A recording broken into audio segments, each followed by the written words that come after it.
Көрме орталығында мемлекет және қоғам қайраткері Қазақстан Республикасының еңбек сіңірген ұстазы Күләш Ноғатайқызы Шәмшидинованың үздік атты жаңа кітабының тұсаукесері өтті.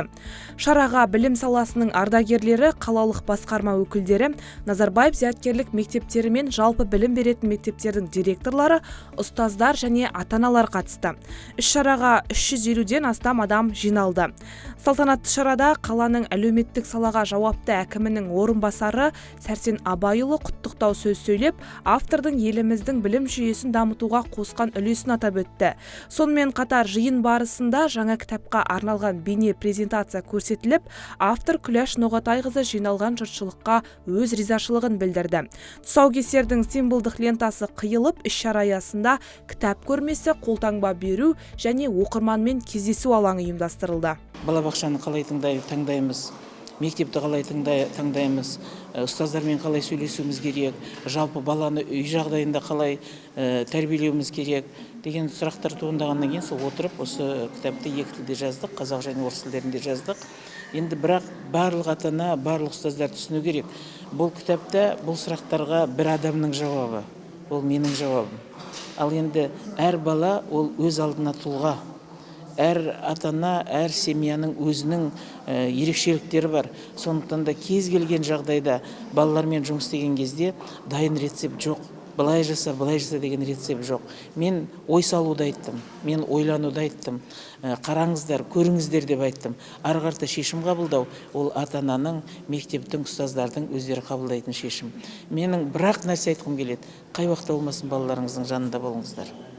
Бала жақсылыққа жетіп қуанып тұрғанда жанында болыңыздар. Балаңыз қиналып тұрғанда, қателік жібергенде жанында болыңыздар. Сол қателікті бірге түзеуге, бірге өмірін дұрыс жолға салуға, бірге болыңыздар, бірге сол жақсы жолға шығыңыздар. Сондықтан да менің айтқым келетіні әр уақытта баламен бірге болыңыздар. Балаларға сіздер сенсеңіз, балаларыңыз сізге сенеді. Балаларға көмектесіп жіберсеңіз, одан кейін ары қарата өзі алып кететіндей жағдайға жетеді. Баланы күнделікті қудалау берудің не қажеті жоқ. Балаға өзі шешім қабылдауға да мүмкіндік беріңіздер. Мына бізде ұрпақтар сабақтастығы деген дүние бар. Біз мына сабақтастықты дамытудың ең үлкен жолы бұл семьяның бірге болуында. Мынау ертеңгі түскі кешкі ас деген дүниелер болады. Бірге отбасылық мерекелер болады. Міне осындай жағдайда бірге болу керек. Мен ата мен әжені айтатын себебім, қазір мен өзімнен де байқаймын. Кейде ата-анасы қатты айтып жатса, мен ойлап отырмын, ұрыспаса қайтеді екен деп. Міне осындай кейбір жағдайда балаға да бір мейірім іздейді, бір кішкене болса да жылулық іздейтін кез болады.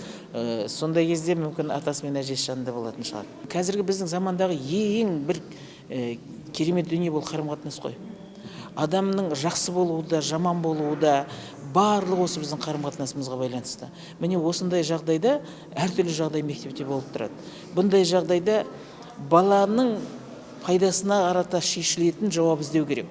Баланың пайдасына қарата шешілетін жауап іздеу деген сөз баланың қатесін мойындай салу деген сөз емес. Сол бала осыдан кейін дұрыс шешім қабылдайтын жауап іздеуіміз керек. Мысалы, егерде біз қазір бала қателесіп тұр, кішкентай бала ғой деп, баланың жағына шығып сөзін сөйлеу, ертең ол бала бұл жасаған дұрыс екен ғой, екінші рет қайталайды. Міне сондықтан да мынау жасаған кезде, кез келген жауап іздеген кезде мұғалім, ата-ана, бала бар, барлығымыз бірге отырып, осы жіберілген қателікті, олқылықты болдырмайтын жағына жұмыс істеуіміз керек. Өкінішке орай конфликтке де сотқа дейін жетіп жатады. Міне сондықтан да конфликт болмас үшін оның алдын алу керек. Жібермеуге тырысу керек, қателеспеуге тырысу керек. Бізге әсіресе үлкен адамдарға, әсіресе бізге ұстаздарға мектепте әрбір сөйлеген сөзімізді салмақтап сөйлеуіміз керек.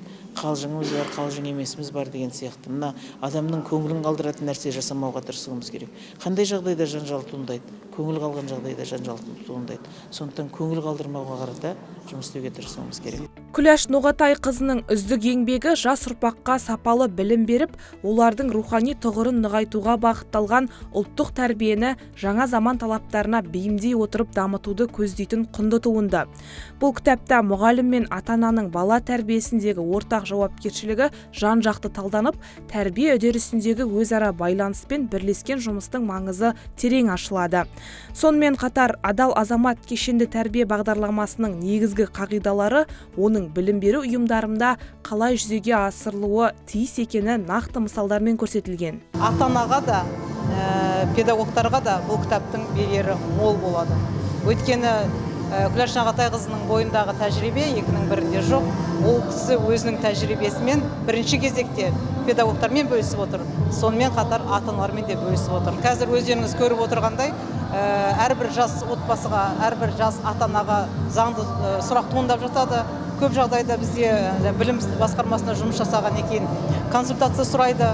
Мен баламды қанша жастан балабақшаға берсем болады, мен баламды қанша жастан бірінші сыныпқа берсем болады, мектепті қалай таңдаймын, балабақшаны қалай таңдаймын, немесе баланың бойында қасиеттерін қалай ашуға болады, неге мән беруім керек, қандай хоббиге қызығатын қалай білсем болады деген сұрақтар туындап жатады. Сол жас ата-аналардың қоятын сұрақтардың барлығына осы кітап жауап береді деп ойлаймын. Еңбекте альфа буын өкілдерінің ерекшеліктері олардың ойлау жүйесі, қызығушылығы мен құндылықтарына сай тиімді жұмыс жүргізудің заманауи әдістемелік бағыттары кеңінен баяндалады. Туынды бүгінгі педагогтер мен ата-аналарға бағыт-бағдар беретін, ұрпақ тәрбиесіне жаңа көзқараспен қарауға мүмкіндік беретін маңызды әдістемелік құрал ретінде бағалануы тиіс. Бүгін біздің Шымқалада ерекше күн деп айтсақ болады. Себебі бұл тәрбие деген ол көрумен келетін дүние. Ал енді осы тәрбие бағытында мықты, өзіндік бір ұстаным бар, тұлға, қайраткер, ағартушы педагог осы біздің бүгінгі Күләш Нағатайқызының ортамызға үздік деген өзінің еңбегін, туындысын, тұсаукесерін кесуі бұл біз үшін үлкен құрмет деп айтсақ болады. Себебі бұл Қазақстан Республикасының барлық өңірлерінде біртіндеп әр өңірде өзіндік ерекшелігімен осы кітап таныстырылымы жүріп жатыр. Әрине бұл жерде Шымкент қаласының әкімдігіне ерекше алғысымды білдіремін. Себебі осы жиынды өткізуге қолдау көрсеткеніне білім басқармасы, мәдениет және ақпарат министрлігі, ішкі саясат барлығы тамаша бірлескен түрде тамаша осындай үлкен іс-шараны ұйымдастырды. Өзіңіз байқап отырғандағыдай зал тола. Залда педагогтер мен ата-аналар. Енді қарап отырсаңыздар, жаңа айтып отырсыз, үздік кітабы бұл тек балаға арналмаған. Бұл ата-анаға да арналған, мұғалімге де арналған, оқушыға да арналған. Яғни қоғамға арналған мықты туынды. Енді қарапайым ғана тілмен жазылған, әр баланың жеке ерекшелігіне, ішкі жан дүниесіне, мейірім деген жүректе жатқан бір тылсым дүниені тербете отырып, ана, әке, ұстаз, сол баланың ішкі жан дүниесіне, әлеміне бойлай отырып, осы тәрбиені, құндылықтарды сіңірсе деген үлкен бір сондай мақсаттан туындаған деп ойлаймын. Автор цифрлы технология дәуірінде баланы оқуға ынталандырудың тиімді жолдарын, мұғаліммен арада түсініспеушілік туған жағдайда ата-ана не істеу керектігін нақты мысалдармен көрсетеді. Кітапта бала тәрбиесіндегі ортақ ұстанымдар, ата-ананың оқу үдерісіне араласуының пайдасы, үй шаруасына баланың қатысуының психологиялық маңызы сияқты мәселелер де кеңінен қозғалған. Бүгінгі бізге қонақ болып келіп отырған қоғам қайраткері, біздің ұстаздарымыздың ұстазы дейтін деуге болады Күләш Нағатайқызы Шәмшидинова ханым өзінің үздік деген кітабын тұсаукесеріне келіп отыр. Бірінші осы үздік кітабын осы баспаға беріліп шыққан кездегі біздің бірден бір қолдайтын, білім саласында қолдайтынымызды біз бірінші көрсете алдық. Себебі бұл кітап қоғамға қазіргі кездегі ата-анаға, педагогқа керек кітап деп санаймыз. Ол жердегі айтылған мәселелер шынында да біз баланы қалай қай жерден көрсете аламыз, баланы қалай тәрбиелей аламыз, балаға қалай жол көрсетуге болады, өмірде қалай қолдаймыз, үйде қалай қолдаймыз деген сұрақтардың барлығы осы кітаптың өн бойында таратып айтылған. Туындыда бүгінгі ата-ананы толғандырып жүрген сұрақтардың жауабы кеңінен қамтылған. Атап айтқанда, мектепке дейінгі білімді дұрыс ұйымдастыру, баласына лайық мектеп таңдауда қандай қағидаларға сүйену керектігі, баланың тек 5-ке оқуға ұмтылуының қаншалықты маңызды екені секілді түйткілдер талданады. мына кітапты оқып отырған кезінде жалпы отбасынан бастап баланы үлкен өмірге дайындауға дейінгі барлық бағыт бағдарлар бар екен. Сонысымен өте құнды деп ойлаймын. Әр ата-ананың үйінде болу керек кітап деп есептеймін. Және де құндылығын енді сөзбен айтып жеткізу мүмкін емес. Оқып шығу керек. Әрбір ата-анаға үлкен көмек және бағдаршам ретінде қолданса болады деп ойлаймын. Мысалға балабақша таңдау мәселесі, мектеп таңдау мәселесі. Біз көбінде ата-ана ретінде өзімізге ыңғайлысын таңдаймыз ғой. Бірақ баланы көпшілігінде баланың сұранысын, баланың қызығушылығын, баланың қабылдауын ескере бермейміз. Сол тұстарда жаңағы айтып жатырмын ғой, үлгі ретінде болмасам бір ұстанатын ұстаным ретінде айтылған дүниелер өте көп екен. Баланың шаршауына жол бермеу, оқу жүктемесін дұрыс бөлу, оның психологиялық саулығын сақтау еңбектің негізгі бөлімдерінің бірі. Автор ата-ана мен әженің білім мен мейірімнің сарқылмас көзі саналатынын, отбасының тәрбиедегі рөлін ерекше атап өтеді.